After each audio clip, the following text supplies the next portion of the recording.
राज्यात पूर्वीपासून गृह खाते हे जनतेच्या जीवाचे रक्षण करते, तर महसूल खाते जनतेच्या मालमत्तेचे रक्षण करते. या सरकारच्या धोरणानुसार तहसीलदारांनी तालुक्यातील प्रत्येक गावात जाऊन जनतेचे प्रश्न गावातच मार्गी लावावेत, असे प्रतिपादन राज्याचे महसूल मंत्री चंद्रशेखर बावनकुळे यांनी केले. करमाळा येथील सहाय्यक दुय्यम निबंधक कार्यालयाच्या नूतन इमारतीचे उद्घाटन राज्याचे महसूल मंत्री चंद्रशेखर बावनकुळे यांच्या हस्ते करण्यात आले व घरकुलाच्या बांधकामासाठी वाळूचे प्रातिनिधिक स्वरूपात वाटप करण्यात आले. या प्रसंगी ते बोलत होते.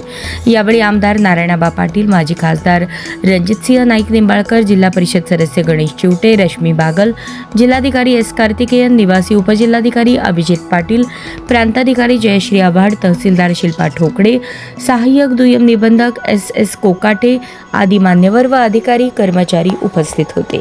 यावेळी महसूल मंत्री बावनकुळे म्हणाले, जनतेने गाऱ्हाणी ऐकून मंत्रालयात जाण्याऐवजी मंत्र्यांनी गावात जाऊन जनतेचे निवेदन, तक्रारी स्वीकारणे व सोडवणे हे या सरकारचे धोरण आहे. पुढील 4 महिन्यात जिल्ह्यातील एकही गाव यातून सुटणार नाही याची खबरदारी जिल्हाधिकाऱ्यांनी घ्यावी.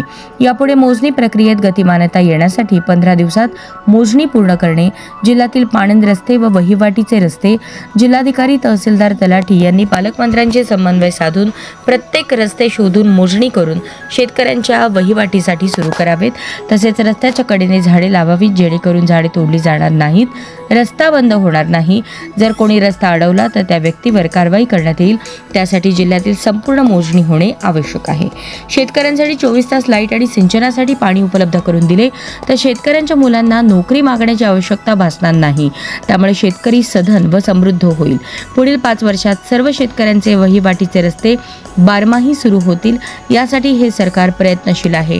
राज्य शासनाने एक महत्त्वाचा निर्णय घेतला असून अनधिकृत रहिवासी घरे कायमस्वरूपी त्यांच्या नावे करून रजिस्ट्रीचा खर्च शासन करेल. तसेच हे सरकार जनतेच्या हितासाठी असून जनतेचे प्रश्न सोडवणे हे सरकारी अधिकारी कर्मचाऱ्यांचे कर्तव्य आहे. शिवरायांच्या राज्यकारभारात गतिमानता, पारदर्शीपणा आणि लोकाभिमुखता असे शासन होते. समाजातील शेवटच्या घटकातील व्यक्तीचे कल्याण व्हावे असे विचार डॉक्टर आंबेडकरांचे आहेत. त्यानुसार हे सरकार काम करत आहे. नागरिकांनी दिलेल्या नियमात असलेल्या निवेदनावर 3 दिवसात मार्ग काढण्यात येईल असे आश्वासन बावनकुळे यांनी दिले.